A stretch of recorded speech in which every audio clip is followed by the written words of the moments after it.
extratug.com to see exclusive new videos where I say a bunch of naughty things that you won't believe what I'm saying. You have to go to that website to see it, though.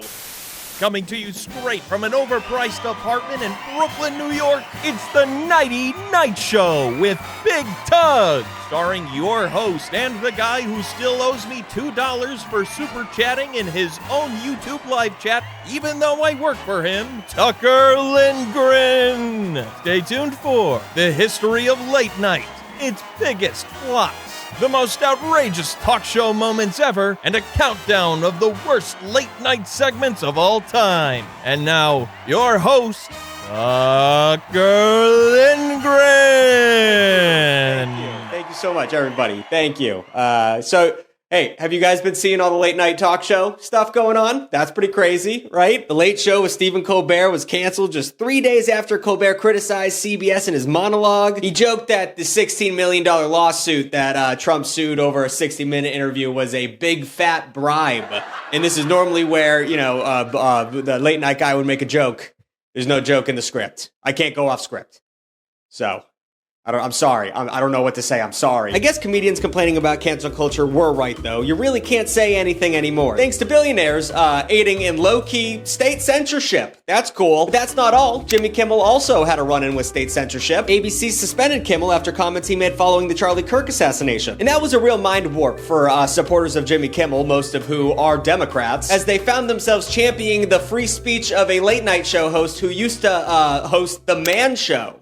This is The Man Show, a Y2K-era sketch show on Comedy Central that featured Jimmy Kimmel in blackface and ended every show with slow-motion footage of girls jumping on trampolines. You know, something that the fellas can enjoy. What's with all these yammering, clucking hens? Yappity bitches. But regardless of where you land on the political spectrum, it's clear that late night talk shows have been on their way out for a while. Ratings have been suffering for years because of the now fractured landscape, and also, I don't want to buy cable. I'm gonna put on the YouTube. I'll watch Naked Jakey. I don't gotta listen to Kimmel. And all their clips come out online anyway. All the good stuff. So... why am I gonna watch an ad? I got YouTube Premium. I'm rich. But in their heyday, these shows were vital for discussion on pop culture and politics. So where did they come from? And are they going away forever? Well, Tug, let's discuss that all and more. But first, a word from our sponsor. And it's not a bit. We're gonna do, it's an ad.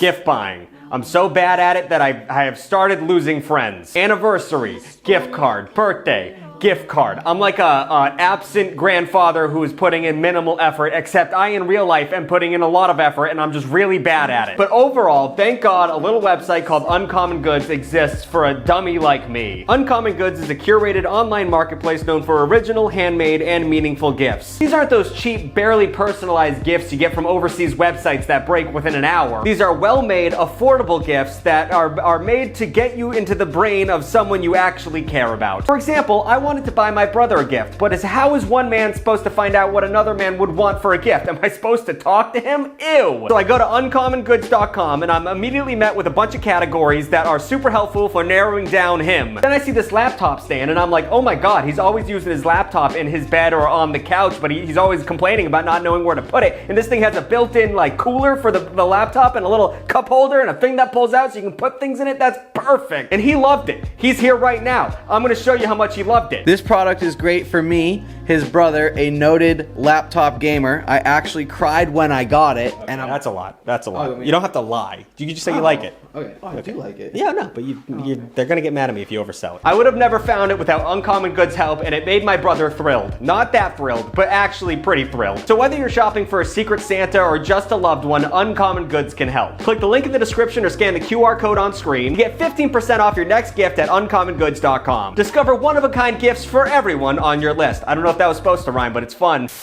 Welcome back to this weird fake talk show. Well, I don't know what we're doing. I'm just wearing a suit. I don't have a plan. TV variety shows hosted by figures like Ed Sullivan became a staple of the airwaves starting back in 1948. And as early as 1949, the prototype for late night would take the airwaves with the Faye Emerson Show. The 15-minute show that I'm sure not one of you have heard of. Who the f*** is Faye Emerson? It cemented some of the touchstones we still see in late night today, with a blend of entertainment, culture commentary, and current events. Faye Webster was unique for TV at the time, and almost any time really, for interviews that transcended puff pieces. And she even moved around in political circles, marrying the son of FDR, which that goes to show how old this is. The two even traveled to Russia where they interviewed Stalin.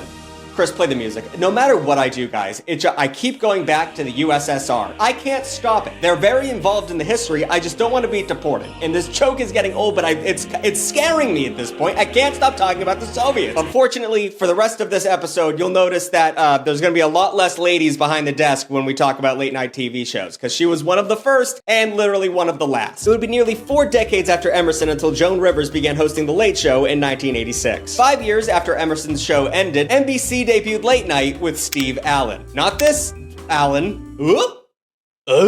I can't do the noise. Not that guy, this guy. Unlike the popular Sunday night variety show, Steve Allen brought a sense of comedic personality to the show. I mean, think about it. You've probably heard the name Ed Sullivan a million times, probably because of the Beatles, but also for other reasons. But you probably don't actually know anything about Ed Sullivan. Yeah, that's because he wasn't really entertaining. A big fat stick in the mud is what he was. He was actually notorious for his lack of charisma, and honestly, for being a pretty lame douchebag. His show regularly asked artists like Bob Dylan, the Rolling Stones, and the Doors to censor their lyrics. I'll give Ed Sullivan his flowers, though. He was pretty influential in hiring, black talent on the show, which I'm cool with it. They weren't back in the day, and kind of today still. But then again, Bo Diddley did come right out and call Sullivan a racist, which is kind of crazy, because if a man called Bo Diddley called me a racist, it's over. Anyway, Steve Allen was the charismatic antidote to Sullivan's stiffness. He brought new ideas to hosting television, many of which became staples we still see on late night. Allen was the first to pioneer a monologue, which seems great, but if you lived through the era of watching Jay Leno monologue about Bill Clinton, you probably want to smack the taste out of Tim Allen's mouth. Not Tim Allen, Steve Allen's mouth. Steve Allen also pioneered the idea of bantering with the crowd and doing comedic man-on-the-street segments. It was a way to drum up viewership by being like, hey, anything can happen when you're out on the street and just asking celebrities some dumb shit. Which, if you think about it, is pretty much all of social media nowadays. Man-on-the-street content is just easy butter, easy money. I had to throw my hat in the ring on the street when I was working at another company to do media stuff, and they were great, but it wasn't my bag, and I hated it because I hate bum rushing people, and I'd have to ask them, hey, do you mind if I film you? And a lot of them would say no, and they'd be like, well, you have to bum rush them in order to get good content. I'm like, I don't want to do that, because if someone did that to me, I would want to kill them. So content creators pay respects to Steve Allen. He knew what was up. But something else integral to The Tonight Show was the fact that Steve Allen was a big old goofball. He was staging stunts where he would be jumping into a big vat of oatmeal or cottage cheese. Holy shit, what good comedy. And he once made himself into a human banana split, with staffers covering him in ice cream, hot fudge, and bananas. I mean, god, that's what Good Mythical Morning's doing. They're just ripping off Steve Allen. So it was silly, but it proved effective. NBC was so pleased with Allen's performance that they actually pulled him from The Tonight Show to take on Ed Sullivan head-to-head on the new Sunday night program. And this left the door open for arguably the most important person in all of late night television. In 1962, Johnny Carson would take over The Tonight Show, a post he would hold for nearly 30 years. While there wasn't much innovation that came with Johnny Carson on The Tonight Show, there was a soothing consistency to his reign as the king of late night. He was the Midwestern boy next door type, with a quick-witted but cool demeanor that integrated him with the audience. When you watch Carson, God, you're just in on the joke. Carson's my buddy. Carson's my cigar-smoking by the pool buddy. He knows me. I know him. And it created an intimacy with the audience that few others have reached. The popularity of The Tonight Show exploded under Carson, and at its peak, over 12 million households tuned in nightly. And like I said, he wasn't the most innovative, but because he was doing it for so long, his length of tenure made him the guy, the late night dude. Essentially, Johnny Carson was kind of like the divorced dad every American wants. He wasn't the richest or the flashiest, but god damn it, he showed up day in and day out, and that's all you can ask for. Other networks noticed the success of Johnny Carson and the Tonight Show franchise and tried to break into the late night time slot. But this was an obviously hard job. Not everyone could do it. I couldn't do it. The fact that I would have to show up 5 nights a week and perform makes me want to blow my goddamn brains out. The list of people who failed is long and full of surprisingly famous names. And that's why we're gonna do a segment. We're going over a segment called Late Nightmares. Late Nightmares. Kinda clever. Shout out Jimmy. Up first, we have Magic Johnson. Coming out of the gate swinging with this one. Basketball legend Magic Johnson tried his hand at late night in the 90s with a syndicated show, The Magic Hour. He was an incredible athlete who also happened to be charismatic, which made him perfect for sponsorships. Of course, Johnson announcing in 1991 that he had HIV changed the trajectory of his career, sadly, but it did. But he was still incredibly famous and one of the most recognizable people in America. So he was given a show in 1998, and it bombed immediately. Was not made out for that. For one, Magic was nervous, which was pretty weird for a lot of Americans to see. The guy still holds the record for NBA playoff triple-doubles, so to see him sweat on a camera without playing a sport made a lot of people feel uneasy. But it makes sense. Even though he was a charismatic athlete, he wasn't an actor or a comedian. So after just 8 weeks and a lot of vocal beatdowns from Howard Stern, who Howard should not be pointing fingers anywhere. The Magic Hour was sadly canceled. In the early 2000s, even VH1 tried to break into the late night game, and honestly, they did it in a way that was actually ahead of its time. Something no one has ever said about the TV channel VH1. But it's true, they tapped alt comedian Zach Galifianakis to host a show, and they kind of let him do whatever he wanted. And this was even way before The Hangover or Between Two Ferns, so unless you were a comedy nerd, you had no clue who Zach Galifianakis was, and I get it. That's a hard name to try and remember. But because no one knew who he was or what kind of comedy he was bringing to the table, and if you don't know, you should go watch his stand-up special, it made his bits extremely confusing for home audiences. He would perform his monologue while sitting at a piano playing soft, classically inspired pieces, and he seemed to like to take the piss out of the original format of late night, with segments where he told jokes to preschoolers or even hosting an entire show on a city bus. Obviously, didn't last long. That's a lot for the common man. Late World with Zach would be canceled after just 36 episodes, but f*** him. He didn't need him. He had a surprisingly successful career. Now, on the exact opposite end of the spectrum in terms of people I respect and love, we have Chevy Chase. Piece of shit Chevy Chase is. In 1993, Fox was still a relatively new player in network television, and they wanted to capitalize on the success of their edgier TV shows like The Simpsons and Married with Children by starting its own late night show. They originally asked Dolly Parton to host, but she wisely turned down the offer because Dolly don't need no late night TV show. Dolly don't need shit.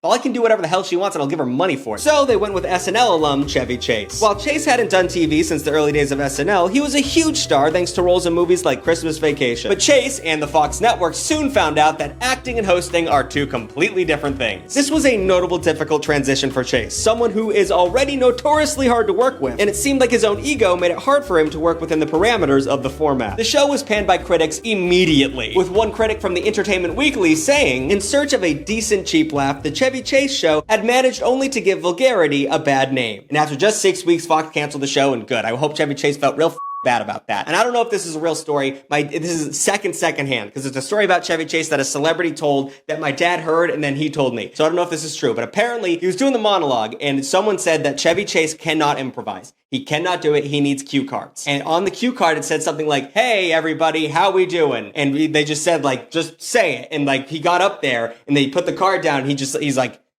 line. Like, he couldn't just say, like, "How's everybody doing tonight?" He needed a cue card. That's how worthless Chevy Chase is, and that all might be a lie. But whatever, I'm spreading misinformation about Chevy Chase. What is he gonna do? But in a weird coincidence, before Chase's failed talk show, he was the first guest on a different doomed late night program, The Pat Sajak Show. You guys like Pat Sajak? Pat Sajak hosted Wheel of Fortune for 41 years. In 1989, he was tapped by CBS to try and break into the late night game, but never really found his footing. Within a year, it was cut down from 90 minutes to 60 minutes, and eventually the network was inviting guests to host, essentially holding auditions to take Sajak's job. Weirdly, one of these guest hosts was political provocateur Rush Limbaugh, who bravely broke from the format of the show to talk about abortion.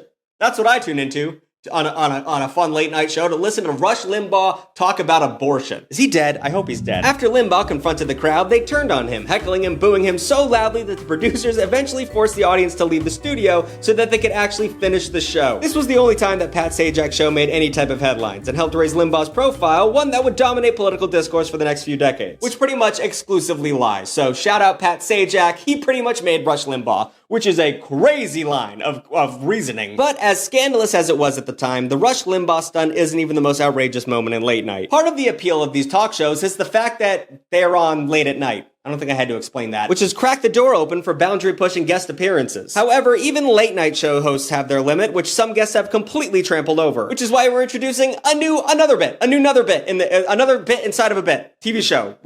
Late Night Meltdown Countdown. First up, we have Bobcat Goldthwait's 1994 appearance on The Tonight Show with Jay Leno. Do you guys know who Bobcat Goldthwait is? He did the voice of the little f***ed-up thing in Hercules, and he also was in Police Academy. Goldthwait was already a polarizing comedian before he appeared on Leno, with edgy, often political humor that was delivered in an ear-gratingly scratchy voice. But when he appeared on the talk show, he decided to literally add fuel to the fire and set his chair ablaze. This was a weirdly intentional act because Bobcat said that he was just trying to get Jay Leno more ratings, because I guess they were homies, so he set a chair on fire, which, to be fair, that seems like it would work. He doused the chair he was sitting on with gasoline, lit it on fire, and then sprayed even more gasoline on it. It was honestly pretty amazing to see how cool Jay Leno played the whole situation. He calmly put out the flames with the water in his mug, and then played up the joke by demanding Goldthwait sit in the mess he made. With the city of Burbank, California, not so chill about Goldthwait's little fire expedition. Goldthwait was taken to court where he pleaded no contest to the charge of recklessly causing a fire and was ordered to pay a $3,888 fine, $698 of those dollars going directly to NBC for the chair. No chair should ever cost that much, especially not in whatever year this was money. 1994? No chair should cost that much. As part of his punishment as well, Goldthwait was also forced to tape fire safety public service announcements. Moving a little further back in time, in 1985, Hulk Hogan and Mr. T were making the rounds on television to promote the first WrestleMania. They hosted SNL and even wound up on a lesser-known late-night cable show called Hot Properties, hosted by Richard Belzer. At the time, Belzer was a comedian, though you might recognize him better for his character John Munch on Law & Order SVU. Now, I'm not a big Law & Order fan, and I don't know anything about this guy, but his name in the show is John Munch.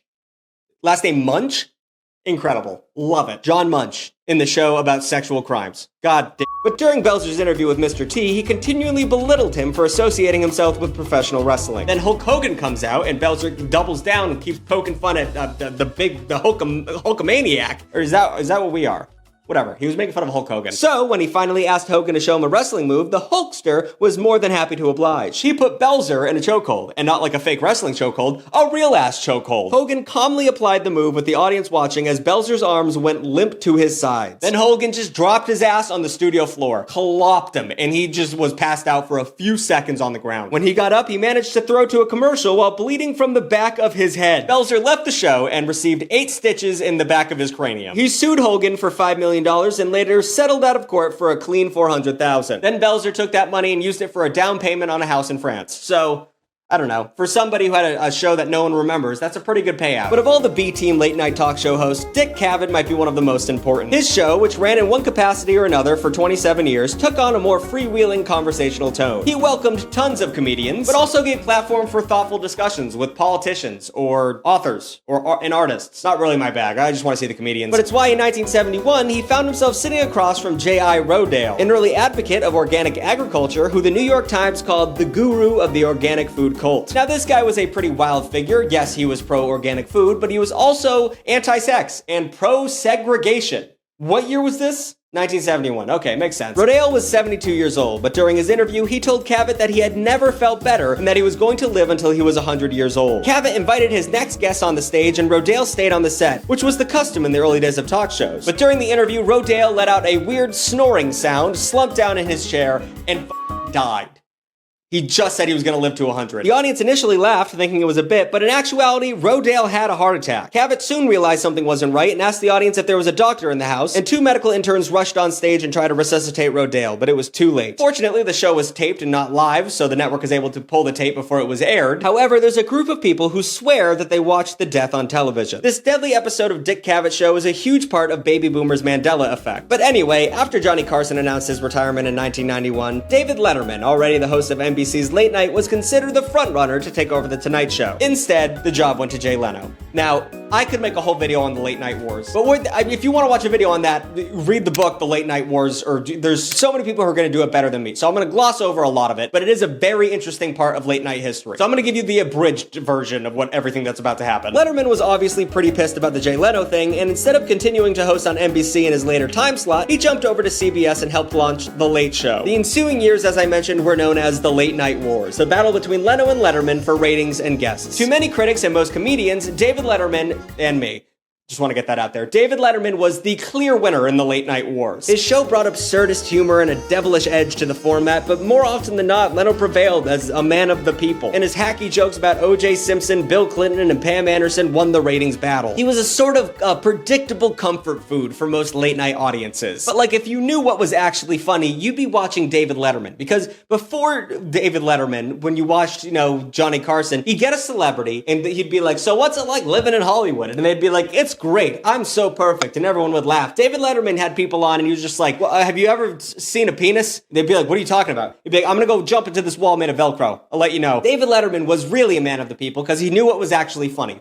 Jay Leno. But despite the hype, the reality was that late night was already on its way out. The fact of the matter is, ratings were never really the same after Johnny Carson. And it's not just because of the host. Like I said, David Letterman's the man. He did have sex with an intern. That was weird. We all kind of let him do it, though.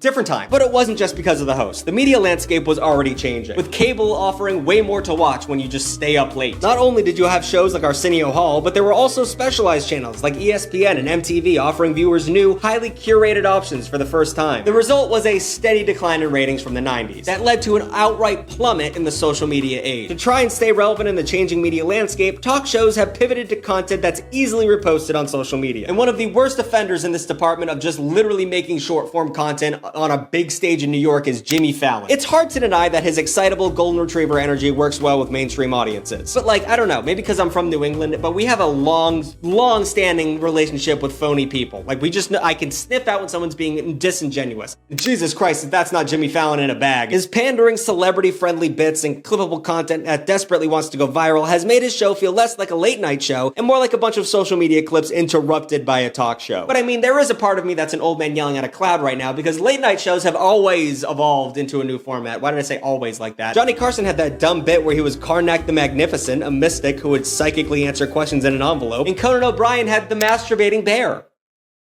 I don't got to explain that to you. But Fallon is more like an over-enthusiastic party host with games like Pictionary. And then there's Lip Sync Battle, which is some unholy nightmare of karaoke night TikTok trend performed by the Illuminati. Of course, Fallon will just skip the whole step and invite TikTok dancers on his show too. And if all of this doesn't signal the end of late night, I don't know what would, really, honestly. A medium that used to dictate pop culture, now so desperate to remain relevant that it tries to imitate the very thing that destroyed it. And what would that make you, Jimmy?